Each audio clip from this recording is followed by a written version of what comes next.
तक पहुंचने के लिए जद्दोजहद करनी पड़ती है। इंपीरियल साइंस एकेडमी शहर का सबसे प्रतिष्ठित स्कूल था। यहाँ की दीवारें ऊंची थीं, गेट पर सख्त पहरा था और अंदर की दुनिया बाहर की धूल और शोर से पूरी तरह सुरक्षित थी। सुबह के 8 बज रहे थे। मर्सिडीज और ऑडी जैसी कारों की लंबी कतार स्कूल के गेट पर लगी थी। बच्चे अपनी इस्त्री की हुई बेदाग नीली यूनिफॉर्म पहने, महंगे बैग टांगे, अंग्रेजी में बातें करते हुए अंदर जा रहे थे। उनके चेहरों पर एक अलग सा आत्मविश्वास था, वह आत्मविश्वास जो सुरक्षा और संपन्नता से आता है। लेकिन इसी स्कूल की चारदीवारी के ठीक पीछे, जहां स्कूल का पिछला हिस्सा और शहर का कचरा घर मिलता था, वहां एक अलग दुनिया थी।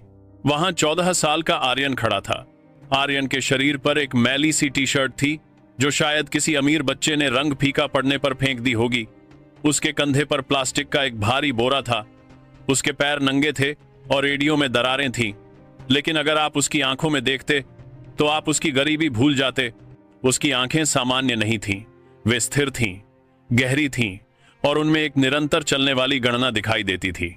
आर्यन कचरा बीनने वाला था। उसका काम था सुबह 5 बजे उठना, पूरे शहर का कचरा छानना, प्लास्टिक की बोतलें और धातु के टुकड़े अलग करना और शाम को उन्हें कबाड़ी को बेचकर 50-60 रुपये कमाना। लेकिन आर्यन के लिए यह कचरा सिर्फ कचरा नहीं था। जब वह किसी मुड़ी हुई प्लास्टिक की बोतल को देखता तो उसे उसमें ज्यामितीय वक्र दिखते। जब वह टीन के डिब्बों को एक के ऊपर एक रखता तो उसे उसमें समानांतर श्रेणी नजर आती। उसके लिए पूरी दुनिया एक गणितीय समीकरण थी। रोज सुबह 8 बजे वह अपना काम रोककर स्कूल की पिछली दीवार के पास एक टूटी हुई ईंट पर खड़ा हो जाता। वहां लोहे की ग्रिल से क्लासरूम नंबर 12 का ब्लैक बोर्ड साफ दिखाई देता था।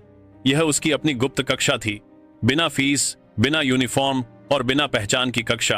प्रोफेसर खुराना और मिलेनियम प्रॉब्लम। कक्षा 12 ए में सन्नाटा था। यह स्कूल का सबसे होनहार बैच था, जिसमें शहर के सबसे रईस और बुद्धिमान बच्चे पढ़ते थे। क्लास में दाखिल हुए professor Vikram Khurana. Professor Khurana IIT gold medalist थे और गणित की दुनिया में एक जाना माना नाम थे। वे सख्त थे, अनुशासन प्रिय थे और गणित को धर्म मानते थे। आज उनका मूड कुछ अलग था। उनके हाथ में चौक नहीं बल्कि एक पुराना रजिस्टर था। उन्होंने क्लास की तरफ देखा और कहा, गणित रटने का विषय नहीं है, यह ब्रह्मांड की भाषा है।